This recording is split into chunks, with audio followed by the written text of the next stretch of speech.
Hi mga lalabs, dahil panahon na naman ng tag-ani ng kalabasa, binigyan ako ng kasambahay namin, ayan no, ang dami. Kaya naisipan ko magluto ng bulanglang. So ayan, nahiwa-hiwa ko na tapos babalatan ko na yan and then i-chop ko na into cubes. So ayan, na-chop na. Labas ko na rin yung ibang gulay rito. Bali meron tayong sitaw, okra, talong, ampalaya at singkamas. So magpainit na tayo ng oil sa pan. So after na, lagay na natin yung ating sibuyas and then add na rin natin yung ating bawang. So ayan, bale gisa-gisa lang natin siya. So pagtapos nun, lagay na natin yung ating sahog. Bali ginamit ko pala is pork buto-buto. Bali napakuluan ko na pala siya para mas madali tayong maggisa. So after nyan, nag-brown na, lagay na natin yung ating bagoong alamang. Ayan, mix-mix lang natin ulit.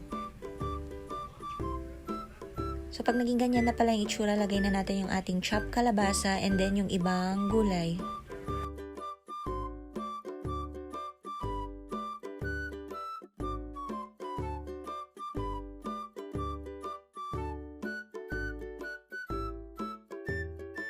Haluin lang natin siya mga lalabs para ma-mix yung bagoong alamang sa mga gulay and then add na natin yung ating pork stock.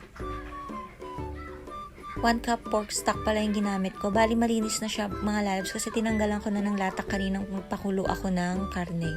So ayan, yung unang kulo. Tapos maglagay na tayo ng pampalasa. Bali ginamit ko pala is ginisa mix and then haluin lang natin siya ng konti tapos takman na natin siya after.